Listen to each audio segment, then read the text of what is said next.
and it just seemed like it was just, you know, not smart. So I gave up the NQ and the ES, and I went to the bond. I went to a 30-year bond, and for a while that's all I traded. I just traded bonds. And then, you know, people were saying, oh, you have to try the ER and the YM. Well, the first month I said, that's it, I'm not even going to trade them anymore. I hate it, hate it, hate it. I don't want to trade it. Every trade I took, it was just wrong. And so I punted the YM for good. I mean, I don't even look, I don't know where it is. I don't look at it. I don't want to look at it. And then I said, well, let me just try now with my new time frames. I'll go back to the ER. And, you know, for the most part, I like it. I mean, and this summer was not as bad as last summer. You know, there was some good movement in the market. And I love oil. I mean, oh yeah, well. What were you using the volume charts on the DS? I wasn't using volume charts at the time. I was using minute charts. 1 minute, 3 minute. It was just too, you know, it was a lot of work, and I wasn't getting the reward for it. So are you using the E-mini? Yeah. Is that the QM? Mm-hmm. What were your parameters on that one? I use 89 tick and a 500 volume. Note too that because of the way it moves and it retraces continuously, I usually, if a 5034 for example sets up, I will do a limit order and place it close to, because I'm not in the QM. Primarily, if I enter with 3 contracts, 2 are off right away, because sometimes, you know, it moves and you can get hurt. And I usually go for like 30 cents for the first 2, and then I move the you know, runner to break even. And I think that 30 or 40 cents is good enough that if it's going to go higher, you won't get a retrace back to where you bought or sold. And that's just my experience of watching it. And sometimes you can get that dollar move or whatever. I mean, it's not often that the market will allow you to stay in on those parameters, but you know, a 30-cent move is nice, because it's a $500 per point. So obviously 50 cents is $250. So you use 24-hour I'm sorry? Any particular times of the day or evening? Did I trade QM? Well, I mean, I don't trade the ER pre-market, ever. Even if I see a move, I don't ever trade ER. I will trade the bond pre-market. I won't trade oil outside its normal hours, which are, I believe it's 10 to 2. 10 to 2 is oil. So I will, basically the only market that I will trade pre-market is the bond, or, I mean the euro, but it's really not pre-market because it's already open in Europe.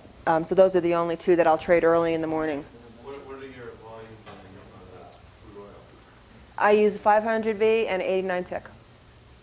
Which ones do you And that's it. And I don't care so much about the higher time frames, because I'm only looking for tiny little hits. So that, I mean, that's the luxury of using, you know, just going for the 30-cent moves, is that I don't have to. You always trade the next one? Yep. So right now we're in October. Okay, again, I'm looking at the 233 now with these levels because I don't have the same swings showing up on the 3-minute. So in case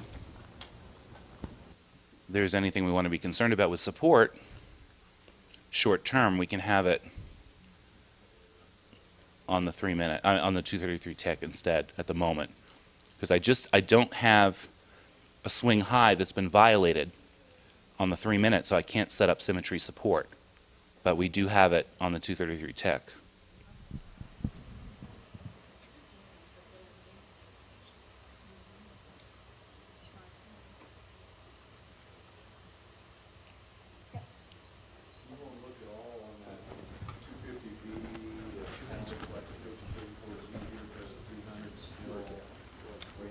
Well, I was just going to note that we're possibly getting a 5034 long on the 233 and on the 500 volume. Again, as I said, just because I don't take them, it does not mean that the trades are any less valid.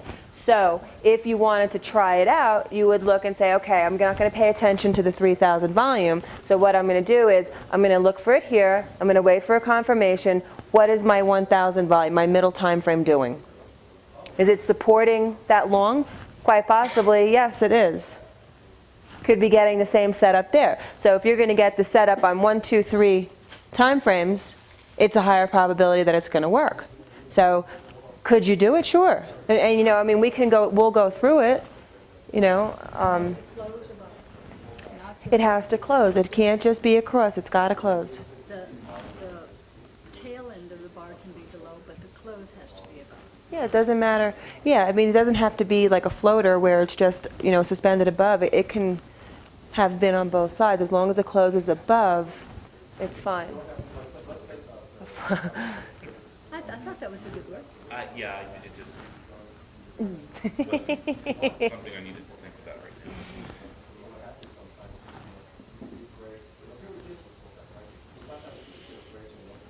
I mean, is it, what time is it in New York?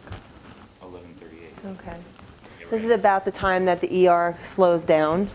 You know, you guys want to look at bonds or you want to stick with this? It's up to you guys. All right, so let's look at bonds.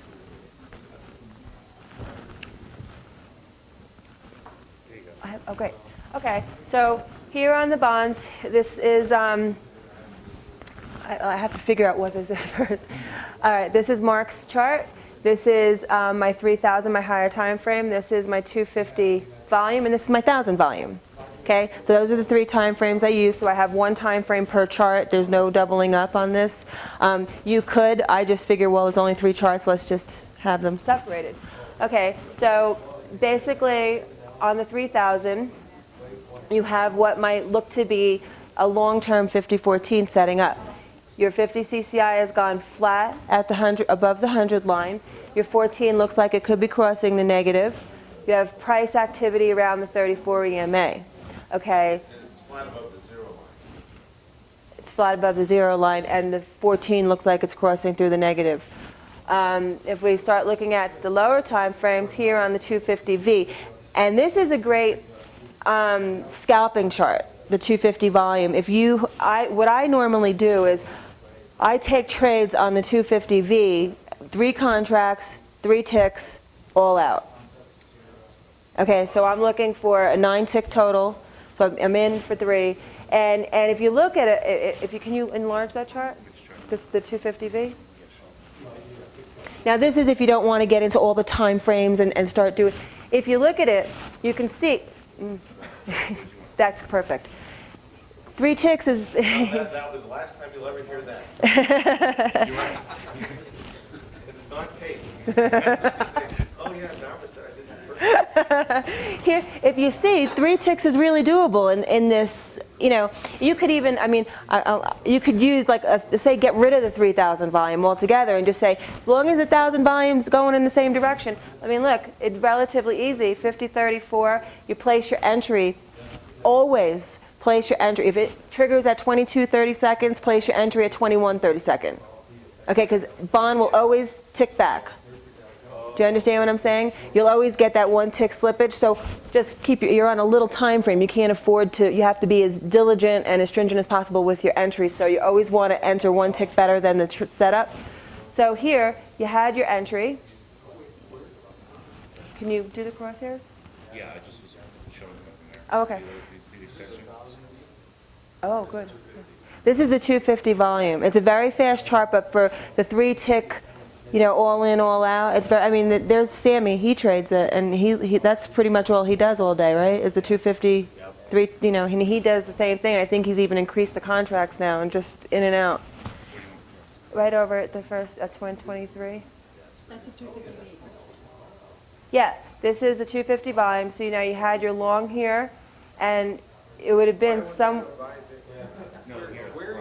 Where do you get signal?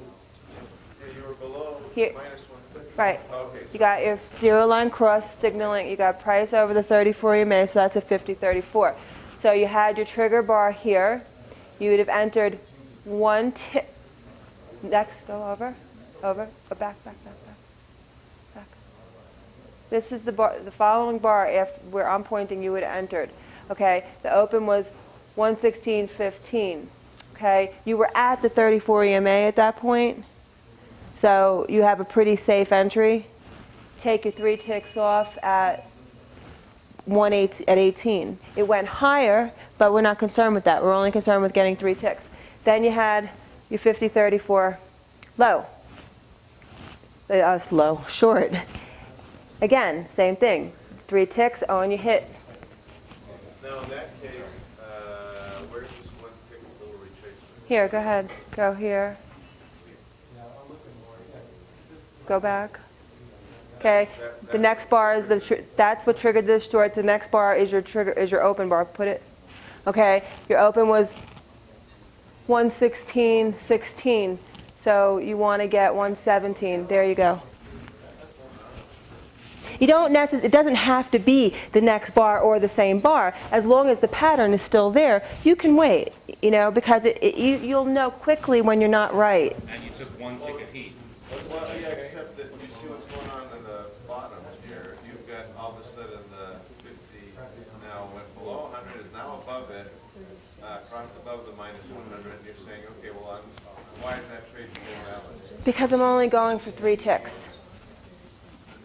Okay, so the strictness that I approach the ER, I mean, it's a big difference going for points and 3 ticks. It's just that the tick value happens to be a lot higher. So basically, if I was looking to trade this and approach this like I would on a higher time frame, like a 1,000 volume chart, that would not be acceptable. But because I'm going for 3 ticks, it's good enough because by the time the market or the CCI decides that it's not going to go back, I'm out of the trade because it's only, like I said, I'm only looking for 3 little ticks. What's your stop? 3 ticks. 3 tick stop. So it's a 3 for 3. But the good thing about it is that normally when I'm wrong, I get out -1, -2. The CCI will turn and it gives you, because the bonds move so slowly, you know, I would say the average stop would be minus. Sammy, you agree? You can usually get out? Look at the chart, Sammy. I'm long right now. So that's why I put that up there. Is when you're saying the CCI will turn, now in this last example where the CCI... I don't know what he did to the chart. I have to put in Sammy's targets.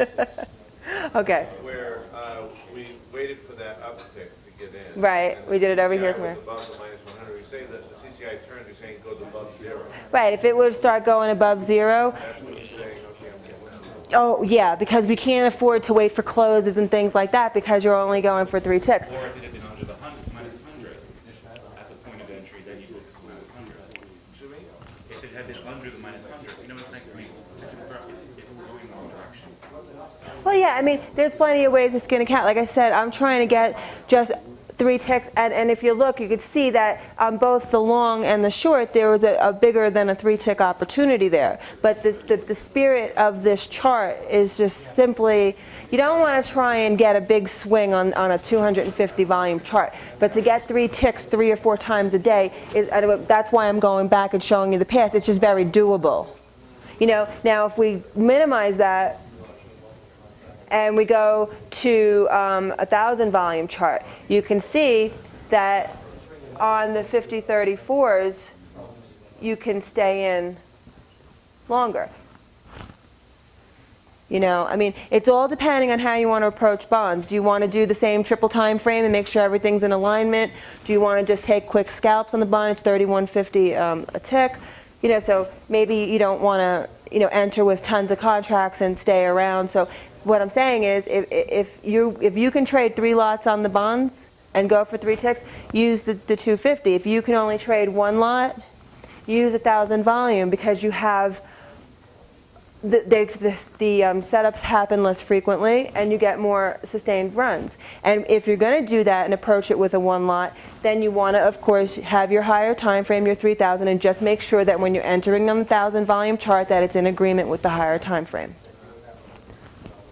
If I may take a moment, I just see interesting patterns here on the 15-minute. Again, I'm switching over to that not because I'm in love with what CCI does on that chart. As a matter of fact, I took it off just to save space, but it's a very good example as far as how to run the fib work in case anyone would like a run-through on that.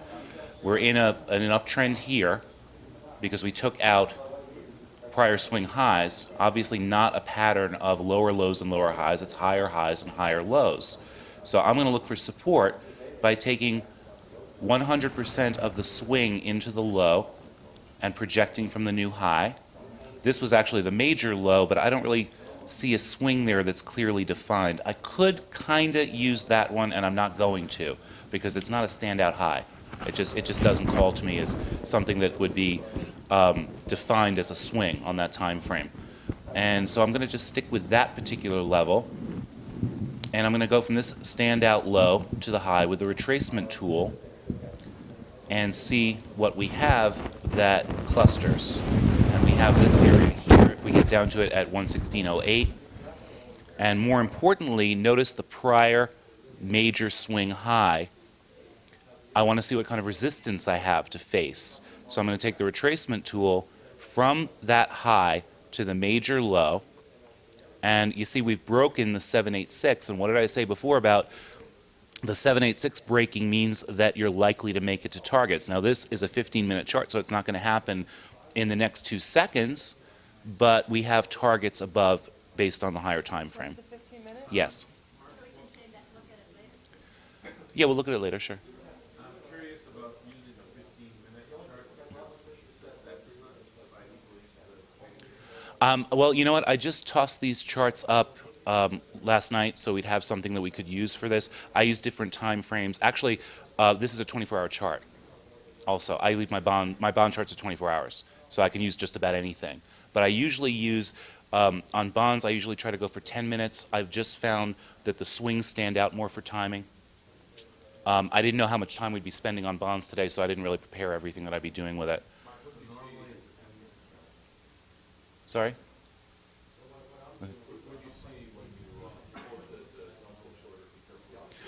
Oh, I erased all that stuff. I had timing come in for this morning. There were a couple of timing overlaps, and that was pretty funny because I did that last night just about passing out from being so tired, and no one used it. You know? No one used it. I think John. Oh, I don't know if John. John was here. Yeah, but well, the low is here. I mean, that's what it bounced off this morning, and that 786 level was here. So, you know, that whole 115.25 area, and you know, so it made. I mean, depends on how you traded it, but it was almost a full point. You know, because that was, as I put on there, this is a strong timing low. If we switch back to the Russell. ER, yeah. Just for a minute, we have this. Okay, we have a 50-14-0 occurring on the 233 tick on the 500 volume, and simultaneously on the 1000 volume with. Sorry, guys. You can leave it on. Okay. Well, I don't want to hear me cussing. Okay, so this is basically something that's interesting because you have the setup occurring on your 233 tick. It's occurring on your confirmation chart. It is also looking to occur on your median time frame chart. Your higher time frame chart looks like it's getting ready to do another negative 100 line rejection. Okay, so basically what we have here is the makings of all of the time frames we're looking at lining up and saying the same thing. Okay, so we're going to get over here. And so I can see clearly. So is that what we're looking at on the 233? That's going to be a 34. It can be, you can look at it as a 50-34, yeah. I mean, this is going to, the zero is clearly being violated. You could look at it as a 50-14 now that the 50 is under the zero line. Here as well, here as well. And a break of that support symmetry on that chart would also confirm that. Which is what I was saying. Since we pulled back up into that. Remember when I said before at this resistance, if we were to get another short setup, I would enter that setup expecting this level to break and looking at that level for the target. Because look how many times we've hit it. So I would expect that, this trade will break this, and then we can start looking at the higher time frame targets. And now that we're heading back down, I'm going to take off this extension from the last 3-minute swing A headache. and do another one, a new set, based upon pulling down from this most recent up move. Again, we had a corrective move there in the context of a downtrend. And I have to put the microphone down because I need 2 hands to do this. But do you guys get the idea of why this is so appealing to me? Okay, I'm sorry?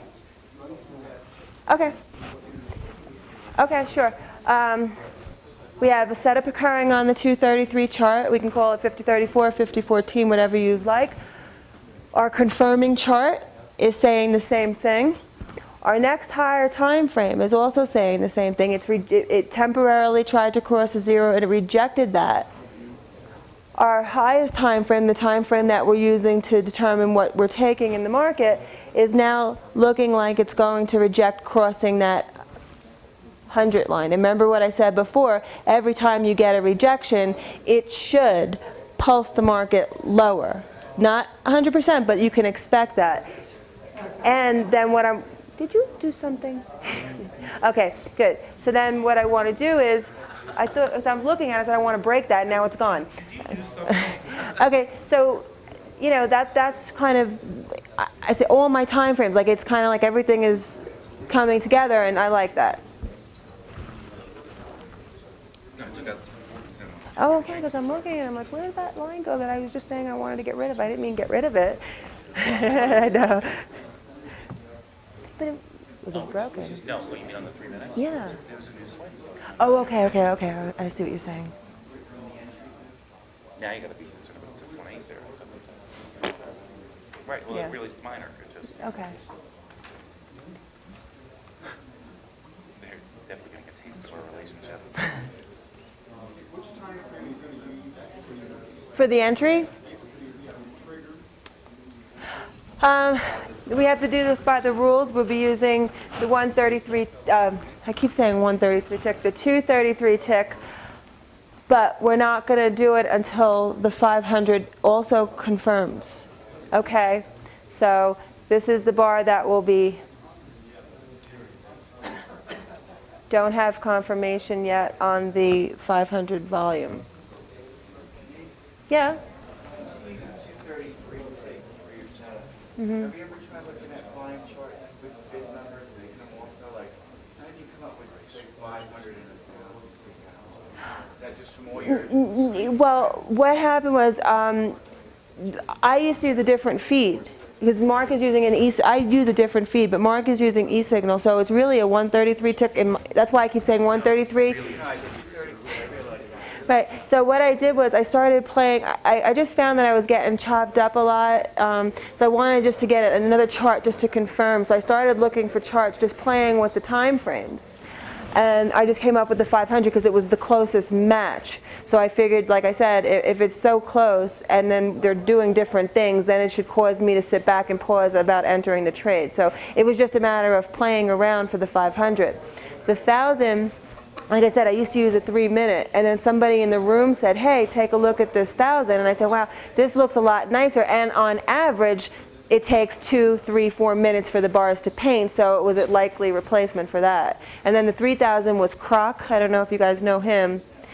He was showing me something totally unrelated to the volume on just one night, and I said, wow, that's a nice chart. What is it? He said, oh, it's a 3,000. I just use it for trend. And I said, let me put that up. So then I got that from him. So I've stole everybody's work. You're asking about the fib, why she doesn't use fib numbers, I think, primarily in it, right? In the chart numbers. Oh, right, but Yeah, well, because her exposure to fib is through me, and I've never.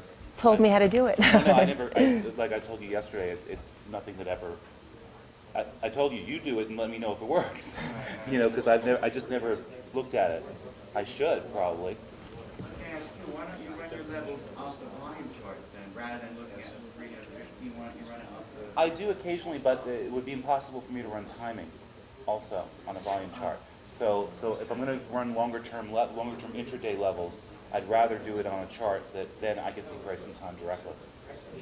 And the swings are generally almost identical on the 15-minute and the 3,000 volume. Generally not, because I can't run time. You need a time-based chart for timing. I'm looking at the 500V to see if we're closed. It's very hard to see on these. I'm going to go ahead and I'm going to enter this trade, but what I'm going to do is do it. You know what? I just think it's the clarity. I don't think there's really anything you can do to make it. Yeah, it is.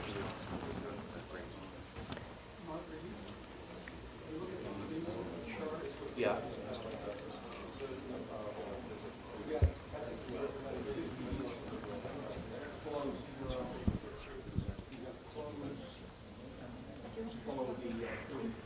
Right. Yeah. Mm-hmm. Yeah. I would be in and watching the minus 100 line just to hopefully see it be penetrated.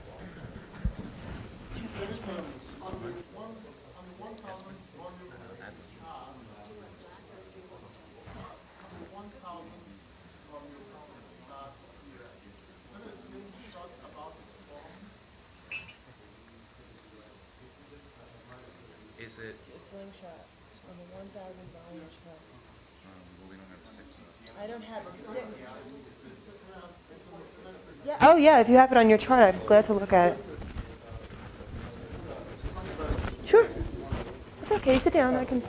Is this, Yes. okay, thank you. Yes, it is. Can I just put you on? Yep. He has it on his chart. Cool. Thank you.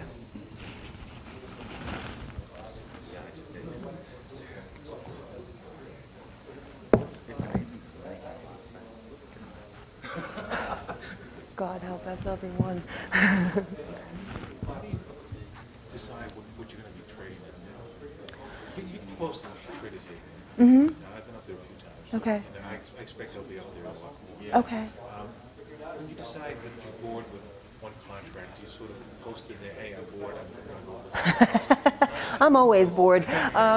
No, what I try to do is, because I'm only looking at a handful of setups, and like you can see today, the market is, the day is basically half over, and I've only taken 2 trades. So my criteria is not met with that much frequency. So it's really easy just to see what's happening, because I'm looking for the same, pretty much the same criteria with just the little adjustments that I've mentioned in the other markets. So sometimes I might do one trade here and then say, oh look, the bond is setting up. Or basically 2, I have like Sammy or Mark will PM me and say, hey, look at the bond, it's setting up. And then I say, oh yeah, and I'll look and I'll take the trade. Or Bob, he watches the QM religiously, and he'll say, Dee, take a look at QM. So that's why you'll see me sometimes saying, it looks like I'm coming from left field because I haven't mentioned the QM all day, and all of a sudden I'm like, hey, it's setting up. And because I'm just watching them, and I'm looking for specific criteria so I can see it very easily, but also too. And Yeah. Mm-hmm.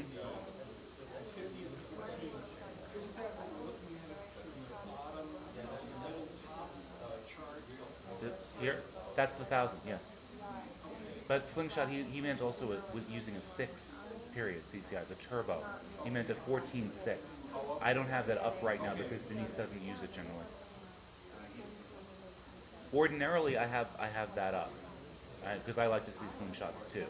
With the 50 on the correct side of 0, 50 below 0, for instance, for a short, I really like to see a 14.6 slingshot. Yes. I think she. Are you in? that's what No, they. I'm YouTubing. People are just asking. Yes, Yeah. but I'll give you an exact price, and I'm sorry that I'm getting sidetracked. Well, no, we should. The entry Actually, the entry is right here. So what I'm going to do is I'm going to put my bracket trader in sim. Oh, no, light. And I am going to take the short.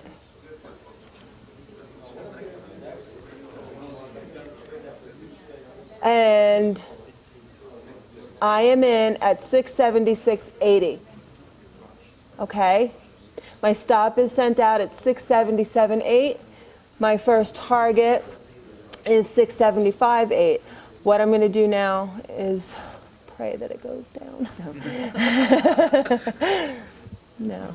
Now, so what we're going to start doing is we're going to start looking at, right away, the first thing we do when we get in the trade is we're going to start looking at the CCI. This is not good. I don't like it flat. I want it to do just what it's doing now.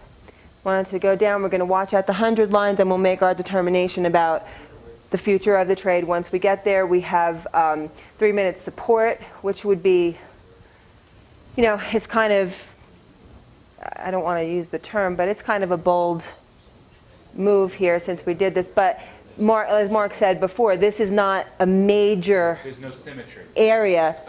So I feel more, if Mark had said to me, this is like, you know, going to be tough to crack, I might have thought twice about taking that trade, you know. 618.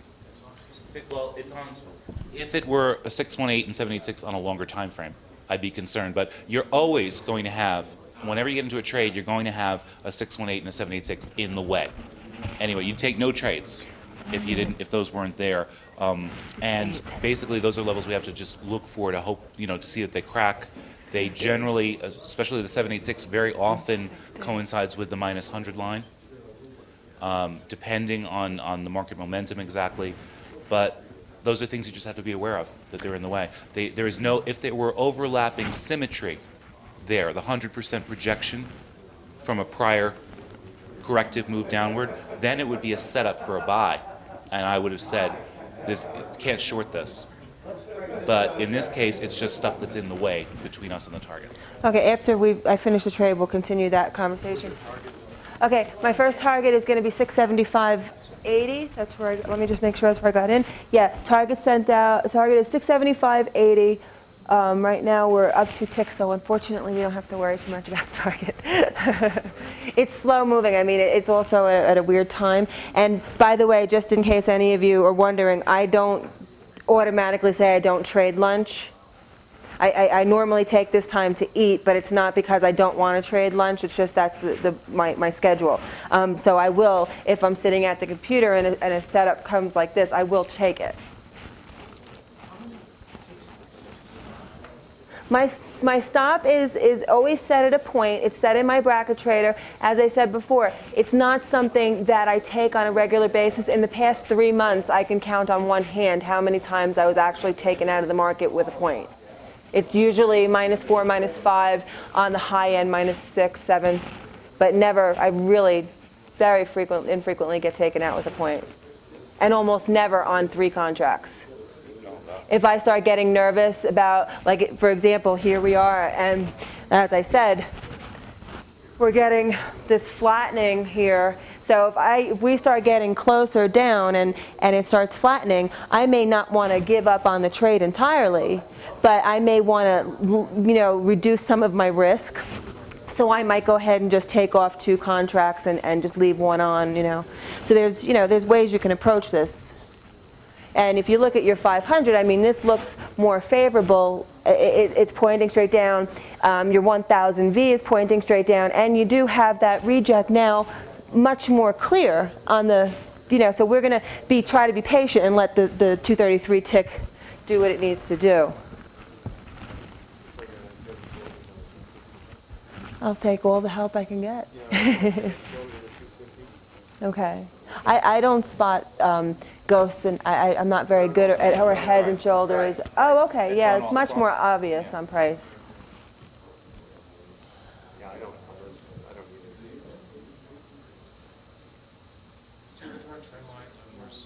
Yes. Yes, I do. Because one of my options to get out of a trade, especially when you've got that, what happens is you get a steep, sometimes you get these steep sell-offs or these steep run-ups, and you know that, I mean, the CCI just gets way overextended, and you know that even if you're in an uptrend, you're going to get that hook from extreme and you're going to get a pullback. So sometimes you might want to draw a trend line and take the break and then look for the hook back up on the CCI to re-enter. In those cases where you're going to get, because sometimes you just get like this crazy like 4-point sell-off, and you know, if you're short, you want to take the gift and move on. Yeah, I don't draw trend lines on the 14, it's always the 50. Okay. Gee, don't worry about them.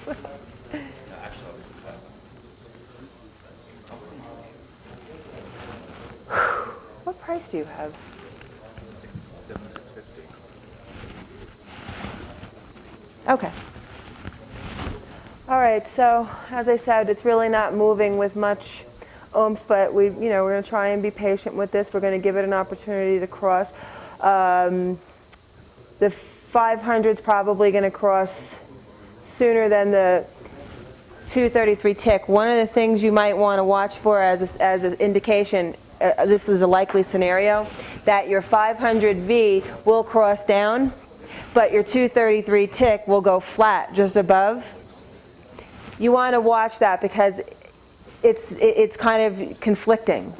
You know, so what you would want, if that's the case, if the 233 tick stays like that and the 500 crosses down, you want to watch for the 500 to hook back up, okay? And then if that happens, you can either, you know, like I said, take 2 contracts off, or if you're only in 2 contracts, take 1 off, and, you know, because if the trade's going to go, they should both pretty much simultaneously go through, or at least be pointed in the same direction.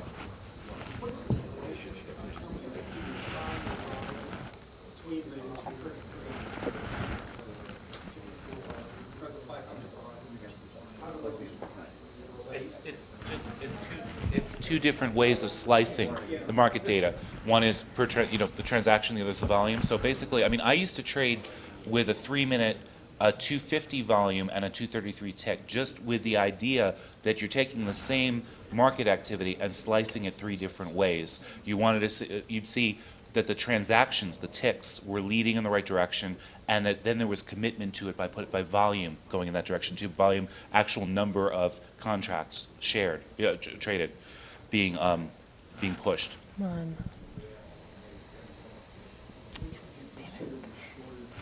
No, it doesn't work that way. That's exactly why it's necessary to use. That's why it's necessary to use all of them. It's like a question that we're frequently asked is, okay, a 233 tick chart, how many minutes is that? It's not slicing it the same way. Same with volume. It's a different way of looking at it, because someone a 233 tick chart is going to show 1 tick, whereas in the volume chart, if someone just traded 500 contracts, that's going to be a whole bar. You know, so. Right. And it could take, And that's it's not going to show up for another 2.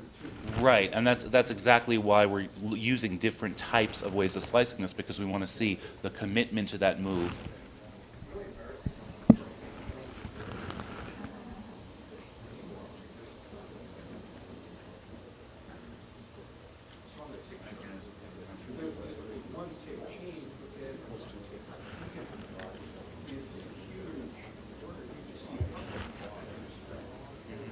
We're being held up at the 3-minute support.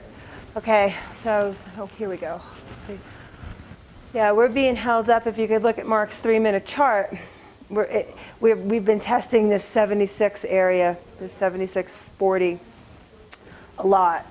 Again, we're still looking, our 233 tick 50 is flat. The 500 is starting to curve flat above there. So what I'm going to go ahead and do is I'm going to take off 1. Okay, I got out plus 2. So now I've reduced my risk to 2 contracts. We're starting to blatantly hook back up. I don't like that at all. And notice, by the way, there's nothing I can do with timing right now. The reason being that we're right in the middle of the prior swing. So I'd be looking for timing for what? For a high or a low. It would be impossible to really pin it down. I need the market to be extending to show some directionality in order to do anything valid with timing. But the price work alone, and if no one here bothers with timing ever, that's fine, because the price work alone will make you money when combined with CCI or an indicator entry method of your choice, hopefully CCI, because we've seen that it does so well. But if you don't want to bother with timing, that's cool. If you want to study it, do so. It's a lot easier than it looks. It's very, very easy to do the timing. But the price work stands alone too. Okay, what's happening here is you're having a test of the zero line. This could be a ZLR, but just in case, like I said, I had to reduce my risk. You know, we're not going to try and be heroes over here. So we're reducing the risk. If we start to get across above, the trade's going to be pretty much finished. As you can see, the 233 tick is closer to the zero line than the 500. So we are with the trend. Our other time frame still. Does the time of day, the fact, you know, we're into the lunch, Mm-hmm. do the minor, support lines, do those tend to be more significant than the other? You know, I mean, I don't know if there's because sometimes you can look and say, oh, well, it's lunch and this is why this is happening. But I don't know if there's like a correlation between the two. I mean, sometimes you get great trades during lunch, you know, so you have to, you have to make the decision, are you going to trade that or are you not going to trade that, you know. I know some people who will adamantly refuse to trade lunch. Other people, it doesn't make a difference. So it's just whatever your belief system is going to determine whether you do it or not. I'd probably go short lunch if I could go long dinner. Go short lunch, long dinner.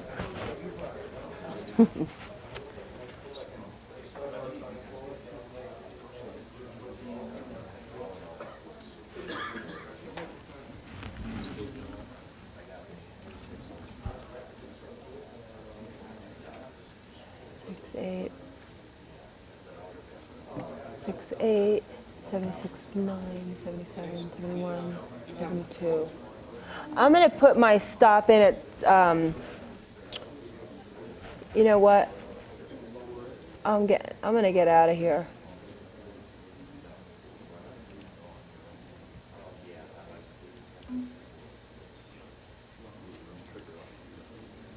Okay. I'm out that runner -3, so the trade was basically a wash. Ended up with covering commission. So but that's how to manage it. You know, if you start getting unsure at any point during your trade, you just go ahead but you're not sure that you want to give up on it. You go ahead and you just reduce your risk. You know, and so what we did is we got +2 on the ones we got out of for a total of 4, and I just got out, you know, -3. So there was really no harm, no foul. +2, and this one was -3. So, you know, like I said, whenever you're going to get times where, you know, it's not going to work according to plan, so what you want to do is be smart about it. Like I said, reduce your risk. Don't give up on the trade entirely. You want to still try to give it time to work out. And you know what? Honestly and truly, if you're looking at CCI, it still hasn't told you to get out. I'm just saying we have Mark's support here on the 3-minute. It's it's lunch hour. I don't know if that holds water or not. Let's just be safe about it. You know, we had a great morning, and there's no reason to give. If you're getting, I've seen different things. Mm-hmm. Take the volume and the time, price. Is there one that you weight more heavily when you look at the CCI change? Yeah, I mean, I'm looking. I take the volume, the 500. If I'm looking at my 233 tick and my 500 volume, I'm taking the 500 more seriously because look at this. Now, this is a perfect example. This CCI here on the 233, it kind of is looking like it's crossing the zero line there, right?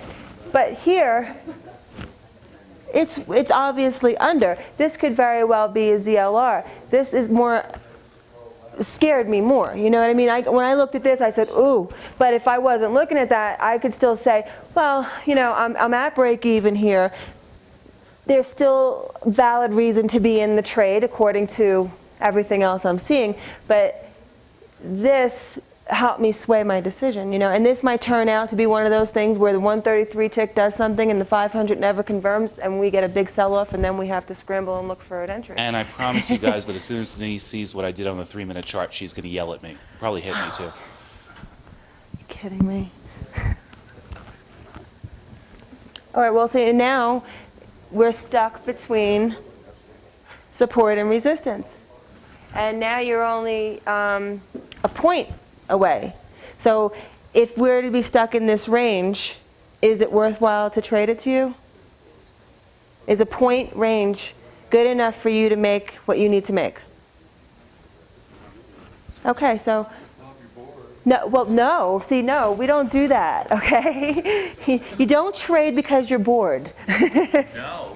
No. As a matter of fact, when you're bored, you need to get that little record that says stand up and step away from the computer, and you go and you do something else, because this is the time where you'll say, well, let me just try this, or let me switch this time frame and throw that into, oh, that looks good, and then the next thing you know, you're taking trades off some crazy stuff and you have no idea what you're doing. This is the time where you just say, okay, we're in a 1-point range, I'm not a scalper, let me just go and maybe look at the bond or have some lunch or whatever it is you want to do, but you definitely don't want to be trading the ER if you're looking for a point for your first target, not in a point range. The arrow is showing what's remaining. The arrow is showing how many Nope. how much volume is left to the market. No. And you know why I don't, and I'm not discrediting it because the guys have great success with it, but yesterday morning, for example, Mark and I had set up the chart the night before, so we knew going into the day that barring any news that we were looking for a pullback and we wanted to get long in a certain area. And so we were sitting over there, and I'm sitting with somebody, and you were there, and someone said to me, internals are short, the internals are short, and all my shorter time frames were short. And I'm trying not to pay too much attention, because I'm believing what this person is saying, because they're the person, they watch that stuff, so I'm believing them. But at this now, so what it's doing is it's starting to make me nervous, like, oh, maybe I'm thinking long and I'm wrong. You understand what I'm saying? And what ended up happening is we got the pullback and it went long, and the internals did change. But what I'm saying is, because of my plan, if I had listened and said, okay, well, yes, my internals are short, I probably would have been swayed from taking the long, which turned out to be a 5-point winner. You understand what I mean? So I try to keep myself as dumb as possible, you know, if that makes any sense, because if I start watching internals and I start doing, for me, it would definitely sway me. It's just like, you know, I could sit down and take a test next to you and have studied all night long, and if I peek over and see that you've circled A and I've circled B, I'm one of those people that would probably erase my answer and change it to yours, not even knowing if you studied. And if you have that tendency, stay out of chat rooms until you get it under control. You know, really. If you're back testing and looking at CCI and seeing how it works, you're not also looking at the internal. Well, no, to see if exactly, you're exactly right. Conclusion Based on just based this. on how this works, and not about what Right. background. Right. I mean, but there are some people that, you know, on the other hand, I could have said to that gentleman, no, well, my chart says it's going up, and he might have had so much conviction in what he was seeing that he would have discounted what I'm saying. And that's also okay. But for me, for the personality that I have, I like to think that everybody knows something, but I don't want it to start affecting my decision-making process. You know, so I don't discount people's work. I just try not to look at it or observe it until after the market's closed, and then I could sit. Like John was kind enough to share some indicators with me, and I said, oh, you know, email it to me, because I don't want to start during the market. He's explaining something to me, and then all of a sudden I'm like, oh, well, that's not agreeing with what I'm doing, so let me just throw his indicator up and see how, you know, and then I get sidetracked off my whole day. So I reserve after market to look at new indicators or new time frames, and I like to just play with them at my leisure rather than do it during, you know, the market hours. So, you know. What about market news and such? I don't trade news. Do you avoid trading them? Yes, Those times? yes, I do. Yeah, we always check reports. but Yes. we don't neither of us ever has CNBC on or anything like that. And I find with the news, I mean, you could be right on as far as the direction and what you can speculate on what the market's going to do in relation to the news. But using the stop technique that I use, I find that, you get the wild swings and then the market settles into the direction, that the swing will just take me out. So the only way that I feel you can effectively trade the news is if you just took your stop off. And, like I know guys that trade the bonds, they only trade news and they get in without a stop. The guys from Man are going to be coming in a minute or so to do the drawing for the iPod. So I want to wish everyone luck who entered for it, and let me see what it looks like because I've never played with one. Whoever wins.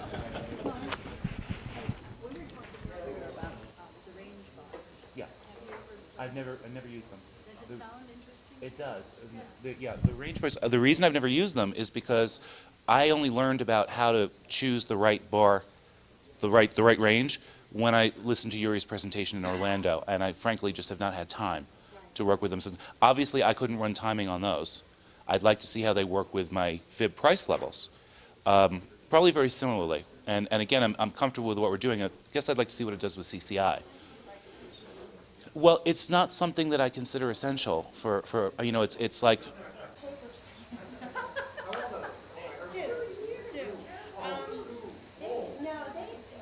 That's the thing, is during the course of the, part of my motivation for setting up such a disciplined plan was in a large part because of the babies. Because I cannot sit there constantly, because my daughter needs juice, my other one needs cheese, my son needs diaper, you know what I mean? And it's a constant up and down type of thing. So I said, I'm missing far too many small moves. I said, well, what if I geared my plan to fit my lifestyle and me rather than try to cram myself into this plan? It would be much easier to just change the plan. And I'm going to start looking for larger moves that will occur less frequently so I'll have more free time to do other stuff. And that's how the plan started slowly getting developed. And I said, I worked with Dr. Bob we've been friends for 8 years, and I said, I don't know that I really just want to take things over 133 tick and this and that. And he said, well, that's the spirit of it. But I think I'm going to just, play around a little bit. And, I started showing him the higher time frame stuff, and he was like, wow, this is interesting. And look, he's not as diligent as I am as far as, if the 133 tick is like that. This he probably would not take long because it's here. It's posted under the 150, the 100 line. Like, see, I'm looking at the 3,000 volume, and so this is what I'm trying to say. There's no right or wrong way to trade this. But he, I know, probably would not take a long here because of this. But if it was crossing through, even though the bar wasn't closed, and he got the signal here and on his 1,000, he'll take it. You know what I mean? That's what he do, and he'll manage it. But he's also very he won't stick around in this world. He can admit that. So no, like I said, what I'm trying to point out is he doesn't adhere to it as strictly as I do. He's more, if he sees that trade on the 133 tick and, there's something else, he'll jump in on it. He won't wait for the 500 to confirm, so and he does very well. But he is one of those people that can sit down at his machine and go, where I have to sit and I say, okay, what's going on? Because, like I said, my lifestyle pulls me away from the computer, and I have to switch gears into, parenting, and then I have to, and everybody who's a parent knows what I'm talking about, and then I have to come back and sit down, get out of mommy mode, and back into trader mode, so I can't do that. What are you making? You better stop. I can't do that quickly. You know what I mean? So this plan was kind of designed to fit my current condition. I use bracket trader, and what I do, the only feature, I don't really know all the features of bracket trader. I have an automatic target, I have an automatic stop, I have,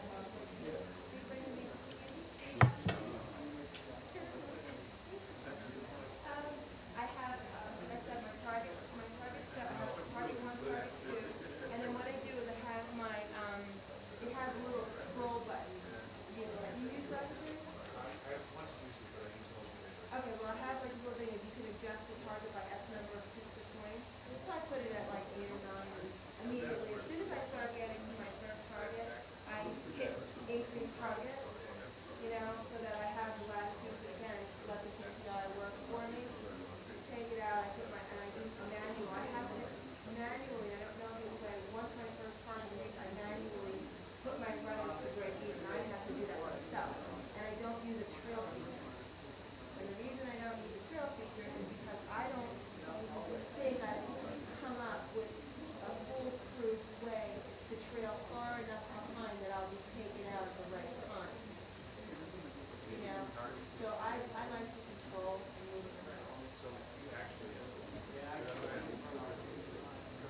sure. Definitely, by all means. Great. She's a Dharma Trader 1. Dharma DH, and Dharma over Dharma. Want me to write down? Although my handwriting is... Mark and I will be doing, in the coming weeks, a formal moderated Euro session just for a couple of hours. But other than that, I try to stay away from the voice moderation. And that's really for a few reasons. One being that I find Supposed to be outside.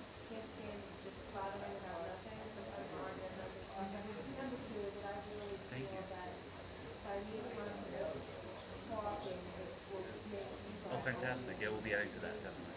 I prefer that you say, hey, Thanks. That's nice to hear. look at your 500, this is happening, I go, yeah, you know, and we can more collaborate on the idea rather than these spoon feeding it to you. Yes, I think I will.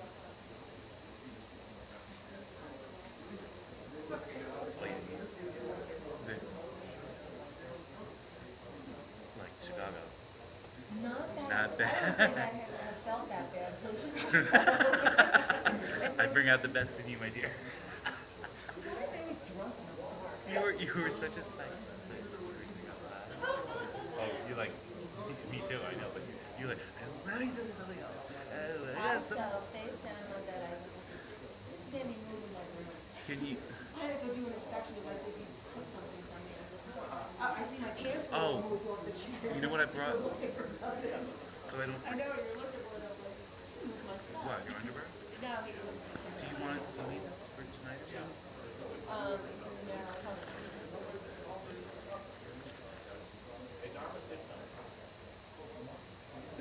They're testing the Hi. I was off because I didn't want. I was talking private to Mark.